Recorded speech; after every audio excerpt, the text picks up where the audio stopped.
Brain मस्तिष्क। Hello friends, मैं आपको बताऊंगा कि ब्रेन और मस्तिष्क क्या होता है और इसको जीरो से लेकर हाई लेवल तक, यानी कि किसी प्रकार का competitive exam 11th-12th BSc MSc, अगर इसमें एमएससी में किसी भी क्लास में किसी भी स्टैंडर्ड में अगर ब्रेन आएगा तो इससे आउट कुछ भी नहीं आएगा। मैं आपको बताऊंगा कि ब्रेन क्या होता है। ब्रेन की अगर अपन लोकेशन की बात करें तो ये होता है कपाल अस्थि के नीचे, बिलो द क्रेनियम। क्रेनियम मतलब होती है कपाल अस्थि, तो इसकी लोकेशन कहाँ होती है? कपाल अस्थि के नीचे। उसके बाद अगर वेट की बात करते हैं अपन, इसके वेट की कि ब्रेन का वेट कितना होता है, तो 1350 से 1450, मतलब 1350 से लेकर 1450 ग्राम तक इसका वेट होता है। और अगर अपन इसके एवरेज वेट की बात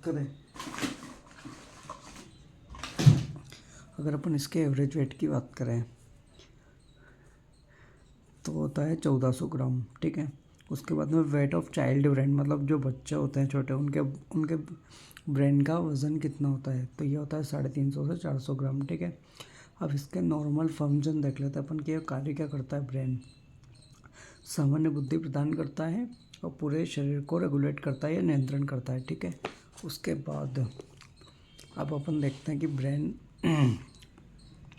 के कितने पार्ट होते हैं या ब्रेन को कितने पार्ट में डिवाइड कर रखा है। तो सबसे पहला होता है फोर ब्रेन, यानी कि अग्र मस्तिष्क, मिड ब्रेन मतलब मध्य मस्तिष्क, हिंद ब्रेन मतलब पश्चिम मस्तिष्क। ठीक है। अगर साइज के अकॉर्डिंग अपन देखें कि कौन सा ब्रेन बड़ा होता है, फोर होता है कि मिड होता है कि हिंद होता है, तो सबसे पहला आता है फोर ब्रेन मतलब अग्र मस्तिष्क, फिर हिंद ब्रेन यानी कि पश्चिम मस्तिष्क, मिड ब्रेन मतलब मध्य मस्तिष्क। सबसे बड़ा होता है फोर ब्रेन, हिंद ब्रेन, फिर मिड ब्रेन। ठीक है। अब अपन देखते हैं कि फोर ब्रेन भी कितने पार्ट में डिवाइड है, मिड ब्रेन भी कितने पार्ट में डिवाइड होता है, और हिंड ब्रेन भी मतलब पश्चिम मस्तिष्क भी कितने पार्ट में डिवाइड है। तो सबसे पहले मैं आपको बताता हूँ कि फोर ब्रेन 3 पार्ट में डिवाइड होता है, थैलेमस, हाइपोथैलेमस और प्रमस्तिष्क यानी कि सेरिब्रम। थैलेमस, हाइपोथैलेमस और सेरिब्रम, ये फोर ब्रेन को 3 पार्ट में डिवाइड करता है। उसके बाद मध्य मस्तिष्क को किसी पार्ट में डिवाइड नहीं किया गया है। सबसे मध्य मस्तिष्क मतलब सबसे छोटा भी ये होता है और बीच में होता है। ठीक है। अब देखते हैं अपन हिंद ब्रेन कितने भागों में बटा गया है। तो पहला होता है मेडुला ऑब्लंगेटा, दूसरा होता है सेरिबेलम यानी कि अनुमस्तिष्क, और तीसरा होता है पोन्स। ठीक है। अब मैं आपको एक एक पार्ट की डिटेल बताऊंगा कि कौन सा पार्ट कौन से कार्य करता है। तो सबसे पहले अपन देखते हैं हिंद ब्रेन के पार्ट, हिंद बैंड के प्रांत मतलब पश्चिम मस्तिष्क के पार्ट देखते हैं अपन। तो सबसे पहले नंबर पर दे रखा है फंक्शंस ऑफ मेडुला ऑब्लंगेटा मतलब टाइप्स ऑफ हिंद ब्रेन, पश्चिम मस्तिष्क के भाग। पहला फंक्शन है तो हमारे शरीर में जो अनैच्छिक क्रिया होती है जिसके न होने पर शरीर की मृत्यु हो जाती है, ऐसे सारी अनैच्छिक क्रियाएं जैविक क्रिया भी कहलाती है, और इन्हीं को कंट्रोल करने का काम करता है मेडुला ऑब्लंगेटा। जैसे कि हार्ट बीट, शरीर का धड़कना, रेस्पिरेशन मतलब श्वसन, और डाइजेशन मतलब पाचन।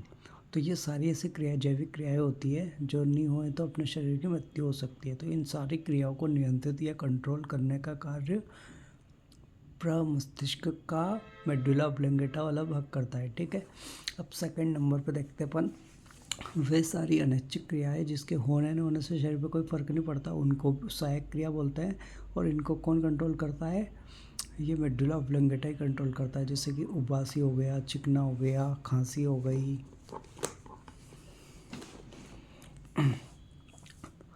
ठीक है।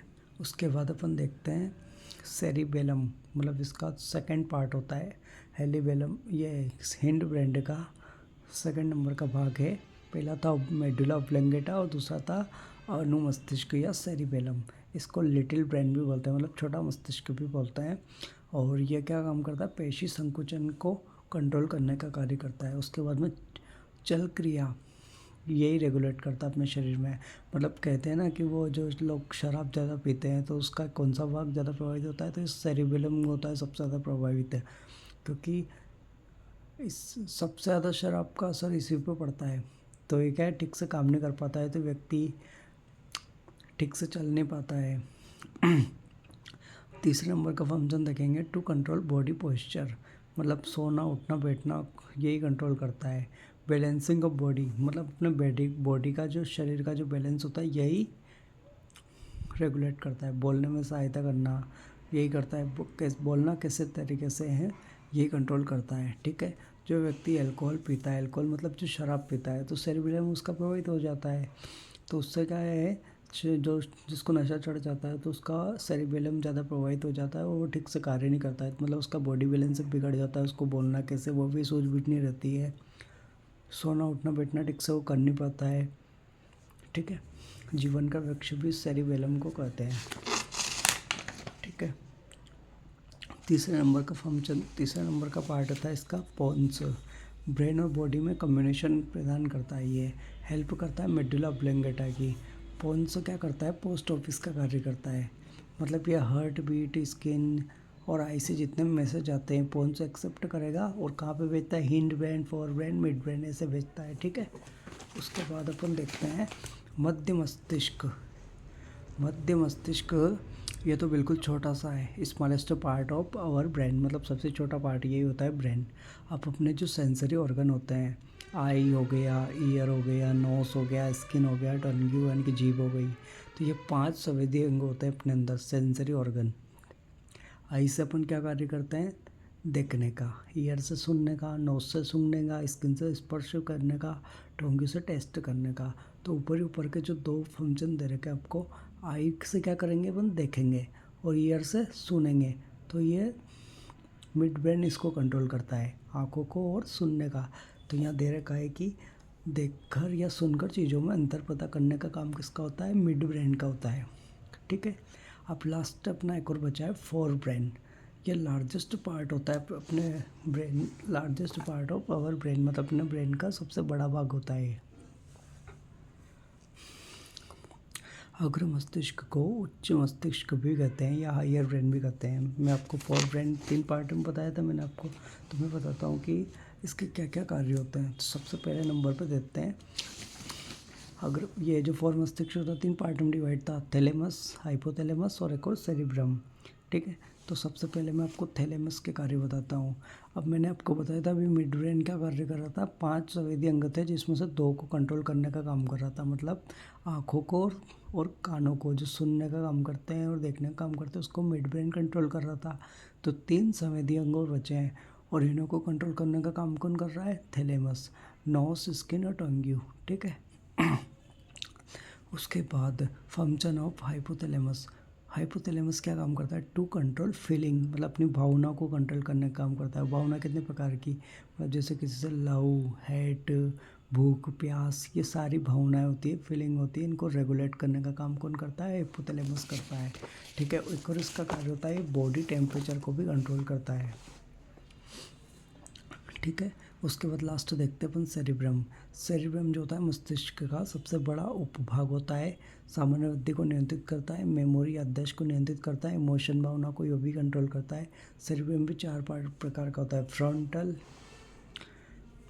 पेरिएट्रल, ऑक्सीपिटल और टेम्पोरल।